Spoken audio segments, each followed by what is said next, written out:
buenos días. Qué gusto estar con ustedes en esta nueva semana. Hoy es lunes 8 de junio. Mi nombre es Juan Callejas y estamos aquí en Reflexiones, el podcast de discusión inteligente y razonable creer en Dios. Continuamos con nuestras reflexiones sobre textos bíblicos. El viernes pasado terminamos Primera de Pedro y vamos a continuar con los escritos del apóstol Pedro, así que entramos de lleno en la lectura de Segunda de Pedro, capítulo 1, leyendo de la Nueva Traducción Viviente.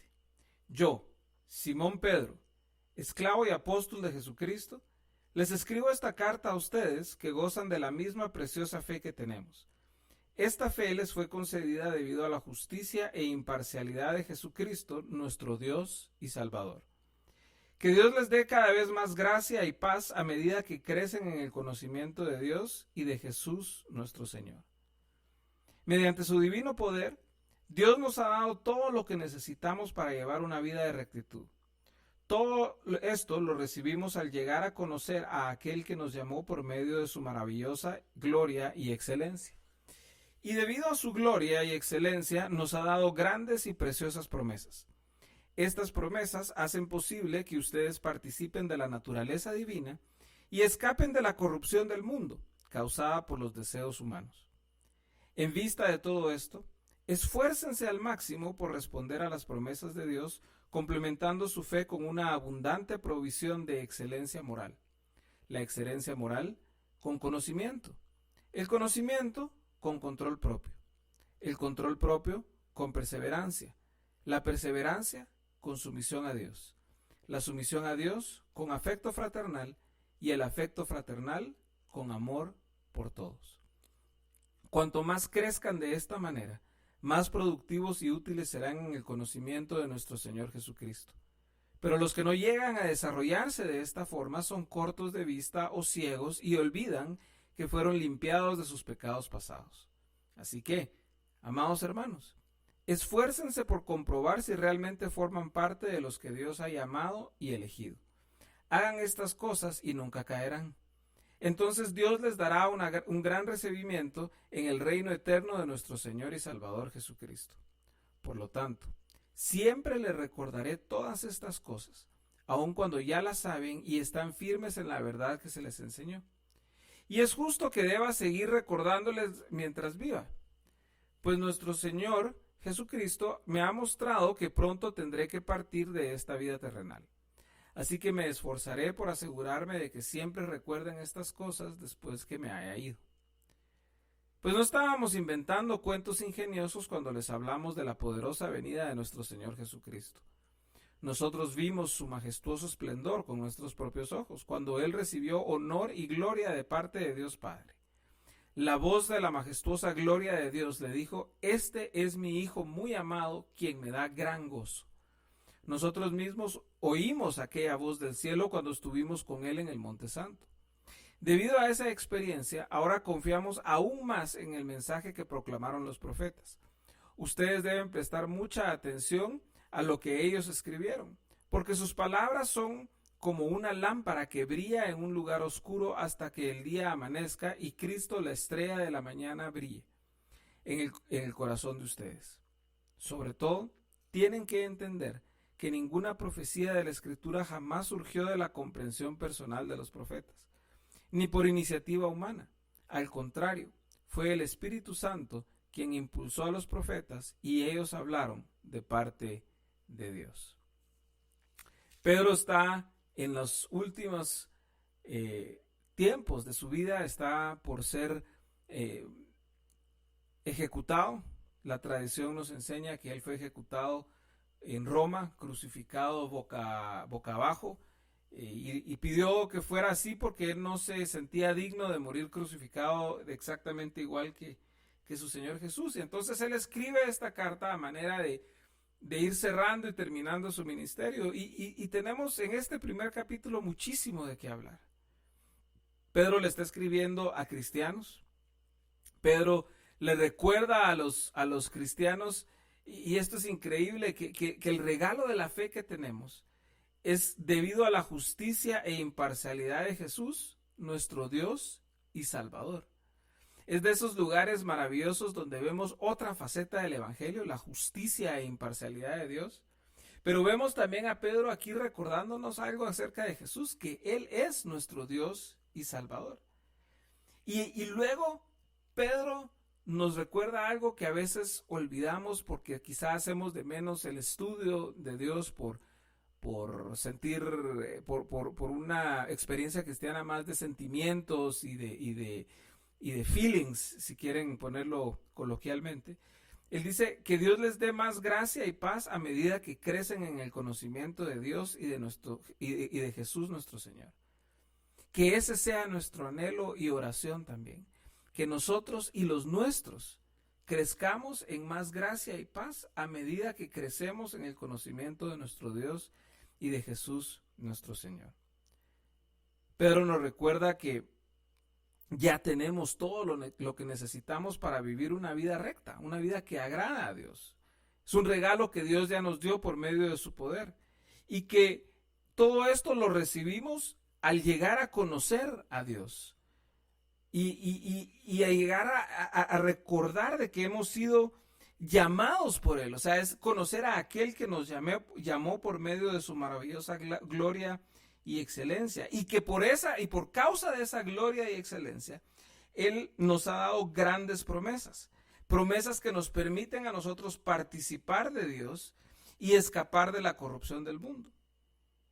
O sea, ya tenemos todo lo necesario para vivir una vida distinta. Entonces, en vista de eso, en vista de esta gracia, de este regalo que se nos ha concedido, entonces, como dice en el verso 5, Pedro, ya podemos nosotros responder a estas promesas complementando nuestra fe con un esfuerzo nuestro impulsado por la gracia para hacer las siguientes cosas.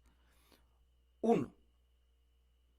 Tener una abundante provisión de excelencia moral, un carácter, una integridad, una vida de excelencia moral. Pero no solo excelencia moral, no solo ser buenas personas, sino tener conocimiento de Dios. O sea, nuestra excelencia moral necesita ir acompañada por conocimiento teológico. Pero ese conocimiento teológico necesita también enseñarnos humildad. Por eso necesitamos control propio. Y a la vez, humildad y fuerza para perseverar, para seguir adelante. Y por eso nos pide perseverancia.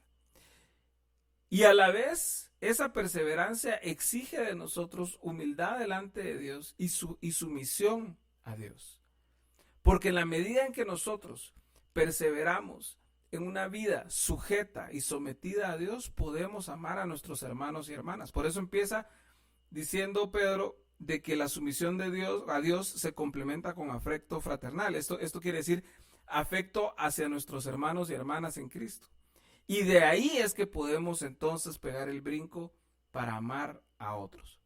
Entonces, es este crecimiento de manera integral en nuestra mente, en nuestras emociones, en nuestro comportamiento, que nos va a permitir, como dice el verso 8, ser más productivos y útiles en este conocimiento que estamos adquiriendo del Señor Jesús, para no quedarnos como ciegos, para no olvidar el Evangelio, no olvidar lo que Dios ha hecho por nosotros, como dice el verso 9.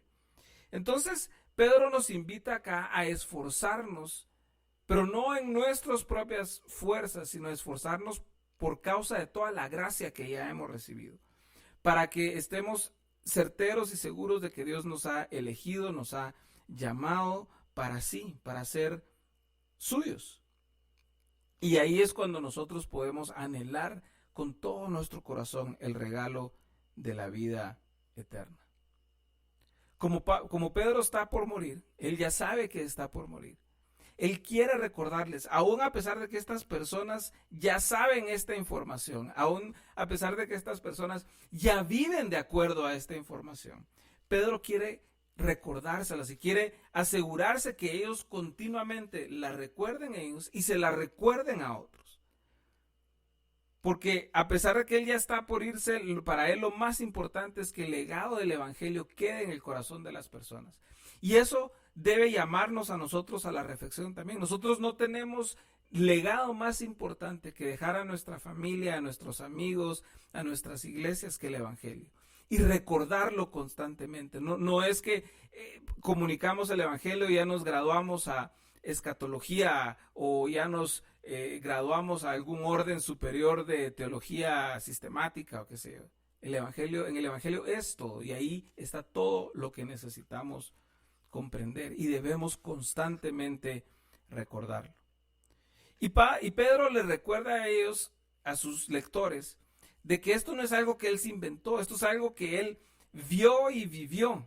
Él recuerda cómo él estuvo en el monte de la transfiguración y vio a Jesús resplandeciendo y escuchó la voz del Padre afirmando a Jesús.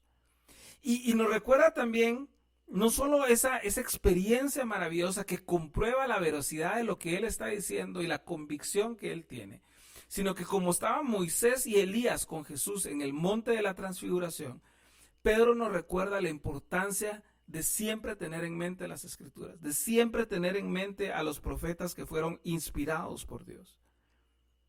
Él los vio, él estuvo ahí, a él no le podían dar gato por liebre. Entonces él entiende la importancia de leer y de comprender lo que los profetas antiguos nos dejaron. Y aquí Pedro se está refiriendo estrictamente al Antiguo Testamento en este pasaje. Y nos recuerda que estas palabras de estos profetas apuntan a Jesús, hacia la estrella de la mañana. Y que eso va a hacer que la estrella de la mañana, que Jesús brille con más intensidad dentro de nosotros, porque su palabra vive y está brillando adentro de nosotros. Y que entendamos una verdad muy básica y muy fundamental de las Escrituras, sobre todo en estos tiempos cuando las cuestionan tanto. Que la Escritura es inspirada por Dios, no es un invento humano, no son fábulas humanas, es inspiración de Dios a autores humanos por medio del Espíritu Santo. Y que ninguno escribió lo que escribió por cuenta propia. Y que esa es la razón por la cual todas las Escrituras encajan perfectamente unas con otras y apuntan hacia un mismo lugar, apuntan hacia Jesús. Así que recordemos la importancia del Espíritu Santo en guiarnos a toda verdad cada vez que leemos las Escrituras, porque Él fue quien inspiró las Escrituras. Nunca olvidemos esto cada vez que nos acerquemos al texto bíblico. Con esto concluimos nuestra reflexión del primer capítulo de la segunda carta de Pedro. Muchísimas gracias por acompañarnos nuevamente en este sexto programa de Reflexiones, el podcast de discusión inteligente y razonable, Creer en Dios. Mi nombre es Juan Callejas. Espero que tengan un excelente lunes y una excelente semana. Primeramente Dios, el día martes, mañana, nos estamos escuchando nuevamente en este mismo espacio y a esta misma hora. Que el Señor les bendiga y que esté con ustedes siempre.